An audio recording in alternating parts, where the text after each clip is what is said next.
GN Telugu TV న్యూస్కి స్వాగతం. BJP రాష్ట్ర కార్యవర్గ సభ్యులు బంగ్లా లక్ష్మీకాంతరెడ్డి అధ్యక్షతన బూత్ కమిటీ సమావేశం నిర్వహించారు. ఈ కార్యక్రమంలో వివిధ గ్రామాల బూత్ కమిటీల అధ్యక్షులు, బీజేపీ కార్యకర్తలు, వివిధ మండల గ్రామ నాయకులు పాల్గొన్నారు. ఈ కార్యక్రమంలో లక్ష్మీకాంతరెడ్డి మాట్లాడుతూ, ప్రతి ఒక్క కార్యకర్త రామబాణంలా పాల్గొని పార్లమెంట్ ఎన్నికల్లో డీకే అరుణాకర్ను అత్యధిక మెజార్టీతో గెలిపించాలని సూచించారు. టీడీపీలో ఉండింది, అది కనుమరుగైంది. మధ్యలో ఇంకో పార్టీ వచ్చింది, అది పోయింది. ఇప్పుడు ఇంకా నేర్చుకునేది చాలా ఉందని చెప్పండి. ఈ భారతీయ జనతా పార్టీలో నేర్చుకునేది చాలా ఉంది. ఇంత క్రమశిక్షణ నేను ఇంతవరకు చూడలేదు. నేను కూడా ఇంతవరకు 3 సార్లు సింగిల్ విండో డైరెక్టర్గా ఎన్నికైనా, 2 సార్లు ఎంపీడీసీగా ఎన్నికైనా, 1 సారి సర్పంచ్గా ఎన్నికైనా, 2 సార్లు అన్నకు సింగిల్ విండో డైరెక్టర్లు గెలిపించి ఇచ్చిన. ఇంకా కింది బేకర్లు చేయాలని చెప్పని అనుకున్నాము భారతీయ జనతా పార్టీలో. ఈ మన అరుణమ్మ గారికి ఇంకొకటి, భర్తసింహారెడ్డి గారు అనుకోకుండా వయస్సు పెద్దగైనా కూడా అంత కష్టపడి ప్రతి ఊళ్ళో పెద్ద మనిషిని కలుపుతూ చేస్తూ, ఇప్పుడు ఒక పెద్ద మనిషి ఈ నుంచి భారతీయ జనతా పార్టీ ఉంది.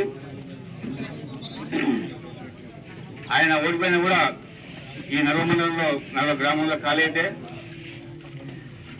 అప్పుడు ఇంకా లక్ష్మీకాంత్ రెడ్డి కూడా రాలేదు. నేనే మొట్టమొదటిగా ఆ పెద్ద మనిషి వచ్చిందని చెప్పని కనుక వేసుకోకుండా ప్రచారం చేసిన. కనుక మంది వేస్తున్నా, ఒక 15 రోజులు మాత్రం బాసమై తిరిగిన. ఇక్కడికి వచ్చిన మీ అందరికీ శిరస్సు వంచి నమస్కారాలు తెలియజేస్తూ, ఇక్కడ అధ్యక్షత వహించినటువంటి సోదరీమణులు, అన్నలు, తమ్ములు, శివశంకర్, అదేవిధంగా మన ఆత్మకూరు ప్రెసిడెంట్ సోదరుడు విష్ణువర్ధన్ రెడ్డి, భీమరెడ్డి, లలిత, లావణ్య గారు, అనిలన్న, మేమిద్దరం ఒకసారి పనిచేసిన వాళ్ళం. తర్వాత ఉన్నటువంటి మన పోల్బండ ఎక్కువ ఒక టీఆర్ఎస్ పార్టీ వేరే ఏమి లేవు. ఇక్కడికి వచ్చిన తర్వాత 7 రకాల మోర్చాలు అన్నారు. మహిళా మోర్చా అంటారు, తర్వాత బీజేపీఎం అంటారు. ఇంకా కొంచెం తెలుసుకోవడానికి నాకు సమయం పడుతుంది. సోదరులు, మీరు ఇంకెవరైనా కానీ కొంచెం, ఎందుకంటే మేము వచ్చినప్పుడు ఆత్మకూరులు వచ్చిండ్రు, తిప్పడంపల్లిలో వచ్చిండ్రు, అంటే మంది వచ్చిండ్రు. కానీ వచ్చిన తర్వాత మనం పండుగ చేసుకుని ఇంటికాడ కూర్చుంటే మరుసటి రోజు వాళ్ళు పండుగ వాళ్ళు జమ చేసుకుంటారు, వాళ్ళ దగ్గరికి వెళ్ళిపోతారు. ఇది ఎక్కడ కూడా అవకాశం ఇవ్వకూడదన్న ఉద్దేశంతో నర్వ మండలంలో ఉన్నటువంటి జిన్నారం, చిత్తనూరు, ఎక్లాస్పూరు, కన్మనూరు గ్రామాలు, అదేవిధంగా బుడ్డేగంతండ, గాజులేతండ, తర్వాత జంగంరెడ్డిపల్లి, ఉందెకోడు, పాతచేడు, రాజుపల్లి, రాయకోడు, అదేవిధంగా కల్వాల, సీపూరు, లక్కడతోటి, జగ్గన్నపల్లి, కుమారలింగంపల్లి, రాంపూరు, యామ్కి, నర్వ, లక్కడతోటి గ్రామాలు, కొత్తపల్లి, పెద్దకడుమూరు, ఎల్లంపల్లి.